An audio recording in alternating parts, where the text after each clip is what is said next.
Mike Linden live, or coming at you live here on Friday morning. It is 8:15 here on the East Coast. Hurricane Delta, a major hurricane in the Gulf of Mexico bearing down on the Louisiana coastline. I hope that you are doing as well as you can be here on this Friday morning. Not only good morning to you from myself, but from Fernand behind the scenes here. We have a full day on tap for you, not only for the two of us, but for the other members of the My Radar team running video and weather, that being Damien, Matt, and of course, Chief Digital Meteorologist Leslie Hudson, who will be in later this afternoon to take you through landfall. Meteorologist Stephanie Lauber will also be here as well. Before we get started, of course, if you are not already and you are watching here on YouTube, be sure to click on that subscribe button and do not forget to turn on those notifications. That way you always know whenever we drop a new video. And of course, if you are not already, you can see if we bring up if you want to bring up the social media bugs, there they are, boom. If you want to follow us on social media as well, that would be awesome. We are on Facebook, Twitter, Instagram, YouTube as well. So let's just get started here. And remember to get involved with us in the chat. Let us know where you are watching from, and we will answer questions from the chat as our stream goes on here. So Fernand, if you want to grab the iPad here, if we can. It looks like we don't have a two-shot here. We want to use a two-shot here, full shot rather, with the iPad. But here we go. We're looking at the at Hurricane Delta with the My Radar app, with the radar layer and the hurricane tracker layer turned on. And with this turned on, we're actually able to tap on the storm in and of itself, and it gives you some pretty awesome information here. Hurricane Delta, of course, a Category 3 hurricane from the National Hurricane Center, with wind speeds at 120 miles per hour. It's about 160 miles south of the Louisiana coastline right now. And last night it was a good 300 or so miles off the coast. So it is moving, and the time of landfall has shifted dramatically over the past couple of days. We'll take a look at that in just a moment. But if I get rid of that and zoom on in here, you can see that the NHC does expect, as you can see, by 6 o'clock tonight, for Delta to weaken to a Category 2 storm. There's a couple of reasons for that. We talked about it during the live streams yesterday, and I know Leslie mentioned it in the sense where the storm has already undergone what's called eye wall replacement, where if you think about spinning a top, right? And the example that I used yesterday was, if you've ever seen the movie Inception, when Leonardo DiCaprio spins that top, you want to get a nice tight spin, so that way the center of its gravity keeps it spinning as best as it can. If it starts to wobble a little bit, not only does that cause the spin to get a little larger, but it isn't able to maintain that strength that it needs to really maintain that good spin. And that's kind of what's happening here with the hurricane undergoing eye wall replacement, where the eye of the storm had to essentially envelop itself, and it replaced the inner eye wall with the new one that it had just formed. And when that happens, the storm temporarily gets a little bit larger, and that could potentially weaken it a little bit as it gets larger before it tightens back up again. Not to mention, we're kind of running out of real estate here. The coastline of Louisiana is right here. You can see the bands of rain are already working their way onshore near the Port Arthur area, and even in Galveston, Texas. But what's also important to remember, as we'll get to in just a moment, are the sea surface temperatures in the Gulf of Mexico. They are considerably cooler than they were for both Sally and for Laura, having made landfall in this general area over the season. And we will get to that in just a moment. Let me jump over and take a look here at the chat. Stand by for me here. Let me pull up the chat. I hope you are all doing well here on this Friday morning. Again, we will be with you through the afternoon and into the evening hours with myself and the rest of the team, Leslie and Stephanie. So if you guys, again, have any questions for me, be sure to get those questions in on Facebook, YouTube, Twitter. We're streaming everywhere, and I can pull in all the questions right here on my laptop. Fernand, if you want to grab the My Radar app one more time in full here. Just want to show one more neat thing here. Let me turn the winds layer off here. And with the hurricane tracker layer turned on, we can see the entire cone for the NHC. And look at where this thing's going. A very similar path to Laura, at least anticipated through the rest of the weekend, bringing rain all the way and up and into Kentucky and Indiana as we work our way through the weekend. We've got Jaime on Twitter. Good morning, Jaime. What's the highest wind gusts and the approximate timeline in Port Arthur? That's a great question. In terms of the winds that we're looking at here, if it does weaken, 120 mile per hour winds could certainly work their way toward the coast here as we get into the afternoon. Jaime says he's leaving Houston. Oh, I remember you take some great is a relative term, but you've let us use some great video. Thanks a bunch for that. Leaving Houston and headed east to film. Be safe, because of course the biggest threat from this is going to be the life-threatening storm surge, and we will get to that in a moment. It could be very high in a lot of coastal areas. So let's jump right over here. Someone wrote, looks like it's headed toward Lake Charles. It's unfortunate, but it is following a very similar path to Laura, and it has already kind of begun its turn, that being Hurricane Delta, the 25th named storm of the season. Fernand, let's jump over to the graphics here, and I will go through those now. And the first thing that we're going to begin with is the infrared satellite, if you want to take that up in full, and then we'll take a look at the WeatherStem camera. But here's a look at Hurricane Delta, which in and of itself isn't necessarily a humongous storm, but it is trying to tighten up a little bit. You're not seeing a super well-defined eye there on the satellite imagery, and that's a good indication, at least to folks that are looking at this thing from the NHC, to not necessarily bump it up in classification just yet. So, Fernand, let's take a look at that camera. We have two cameras here from WeatherStem. We have one in Baton Rouge, Louisiana, and then we have another as well in Louisiana. If we don't have them, we can come back to them a little bit later here. No worries. Okay. It looks like it just didn't save from the last time. That's all good. So that's in Mexico Beach, in Bay County, Florida. So we'll have to come back later to the weather cameras rather in Louisiana. It looks like maybe Fernand, they didn't save in that template there. But for now, let's at least jump back to the weather graphics that I have prepared, and we'll work our way through those. So again, here's a look at the tropical infrared imagery here as Delta works its way closer to the coastline. It's still kind of moving northward, but it hasn't really begun that north-northeast turn just yet. That'll occur through the rest of the morning here as we head into the afternoon.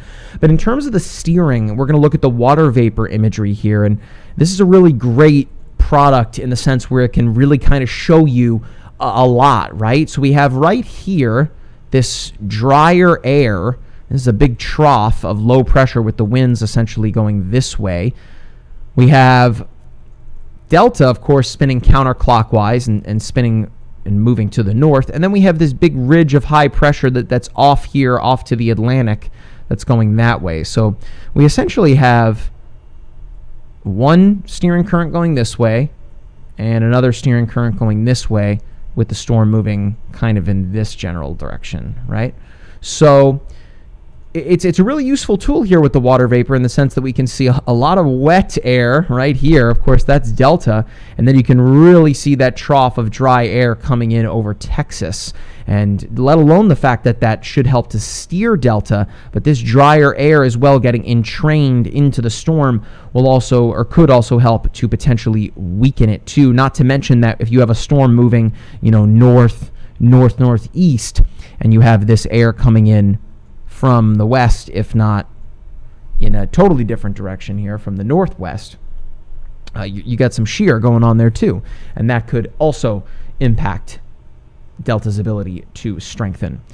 So now let's take a look at the tropical tracker here. We saw this on the MyRadar app. Let's take another closer look at it here. Again, 160 miles south of Cameron, Louisiana, at least as of right now, moving at around 12 or so miles per hour. That's close to how fast it was moving yesterday, if not a mile per hour or two off there. 120 mile per hour max winds right now with a pressure reading at 958 millibars. Let's take a closer look here. And again, the NHC is leaning now more on the chance of Delta making landfall in the evening hours late rather than the afternoon that was initially anticipated around 4 o'clock-ish. That could still be in play, but it looks like it should be any time between that kind of 4 o'clock to near 8 o'clock-ish range, if not a little bit later. We'll really see here over the next couple of hours how Delta is moving. Weakening to a Category 1 hurricane, if not to a tropical storm, by late tonight into early Saturday morning, and then continuing to weaken significantly through the rest of the weekend as it doesn't have that connection to the warm, wet water of the Gulf of Mexico, warm, wet air, I should say, pushing all the way northward into Tennessee as we head into Sunday afternoon, a super-duper similar path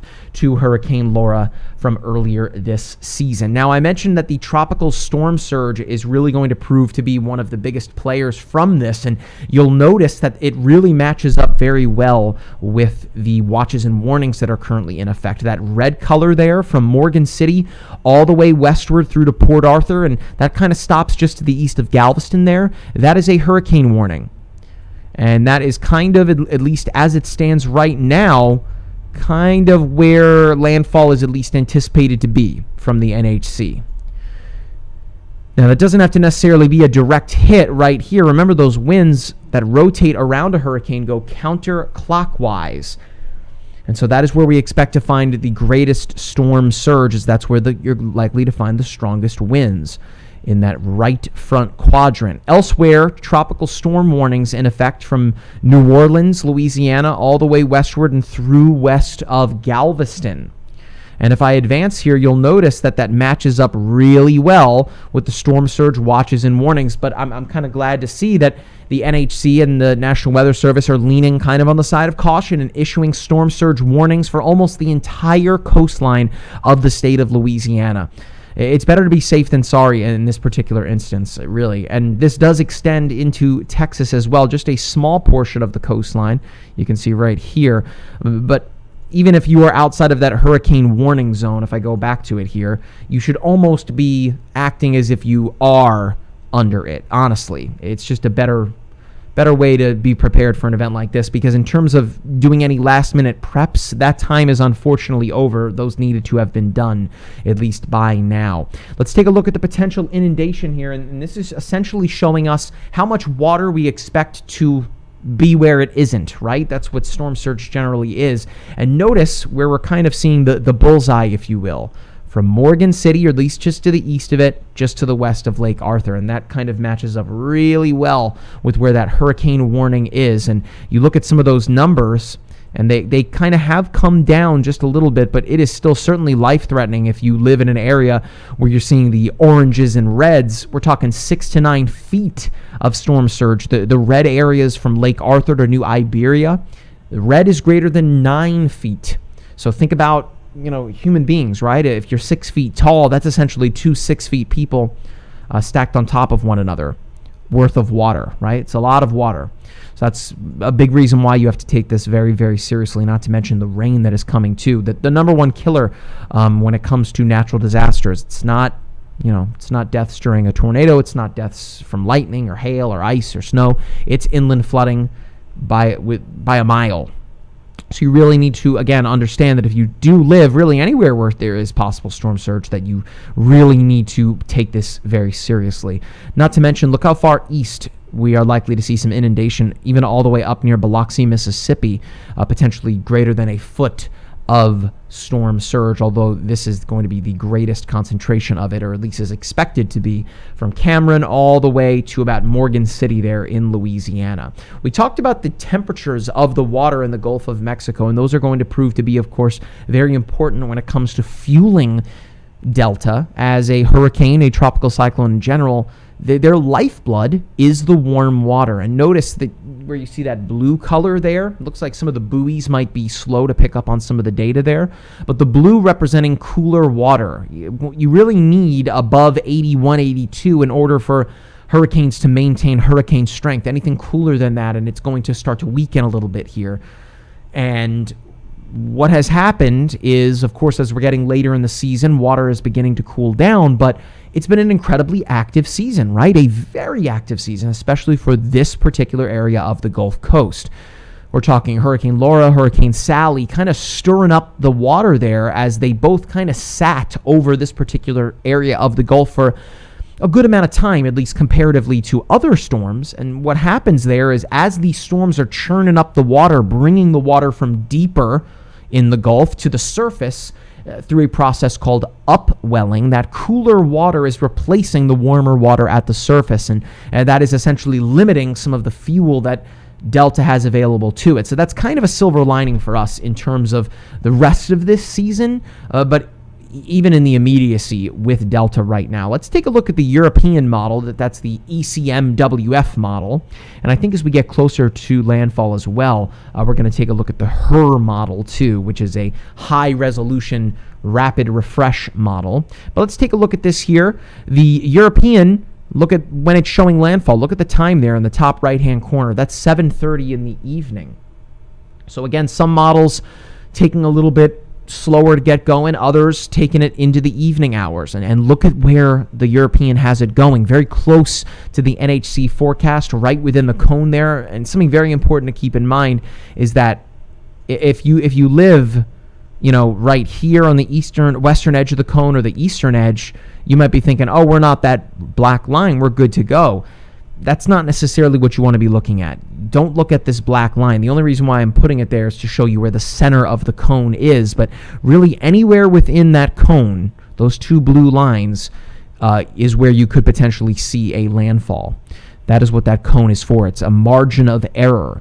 So for the folks that live in Galveston, you're not in the cone, but you still, want to take this thing very seriously, let alone from the rain and the storm surge that could be coming. Really, the cone is showing us where those hurricane force winds are going to be as we make landfall, and this would be it here on the model, just to the west of the center line here, and that's Lake Charles, Louisiana, which of course took a direct hit from Hurricane Laura, the strongest landfalling storm of at least the United States this season, as a Category 4. So got some strong folks that live along the Gulf Coast, and it has definitely been a season to forget, to say the very least. We keep advancing here, and notice as Delta makes its way inland, it loses that eye on the model, and of course then loses its strength. It loses the winds, it loses kind of its oomph, if you will. Still a lot of rain coming inland and through the rest of the weekend, but at least for the Gulf Coast, the literal Gulf Coast, the event will pretty much be over at this point once we get through Friday and into most of Saturday. Finally, let's take a look at the rain potential here, and this is a number that continues to go up and up and up, and where you're seeing that tongue of moisture from Cameron all the way through Alexandria and almost all the way into northwestern Mississippi. That is the potential for rain here over the next 3 days, and that orangey color, kind of yellowy color, that's 5 to near 10 plus inches of rain. That's a lot of rain, folks. I mean, let alone the fact that you could be looking at near a foot of storm surge for those areas, but you also could potentially be looking at near a foot of rain coming from the sky, or a foot of water, I should say, coming from the sky. So again, a very serious event to take very seriously. Mother Nature, it sounds kind of grim to say, but Mother Nature just simply does not care. And hey, there's some people out there that don't care about Mother Nature. That's a discussion for another day. But that's why you need to that's why you need to take these things seriously and be prepared. Fernand, I kept messing this expression up yesterday. It's prepare to fail, and then if you fail to prepare, then prepare to fail. That is a very good expression, especially this time of year, and especially for an event such as this. Let's take a look at the chat now, Fernand. I want to make sure that I've answered people's questions. Again, get your questions into us now if you have something to ask me. Otherwise, if you just think about it as we're wrapping up, post it here anyway, and I will try my best to come back in, answer the question. Or if we go live again, which should be later at around, I want to say we'll be going live at around 11. Let me double check the plan here. I want to say I'll be going live at 11 and then roughly around 2 o'clock, and that is indeed the plan. And then Leslie and Stephanie will take you through the rest of the afternoon and evening. So, of course, Sandy Rose is watching. Big shout out to you, Sandy Rose. I mean, I don't even know when you sleep, for real. I mean, you got a meteorologist soul there. It's just not going to be sleeping. Oh, you posted it. If you fail to prepare, you are preparing to fail. Now, she quoted Benjamin Franklin saying that. I'm not sure if he did, but either way, we'll take it.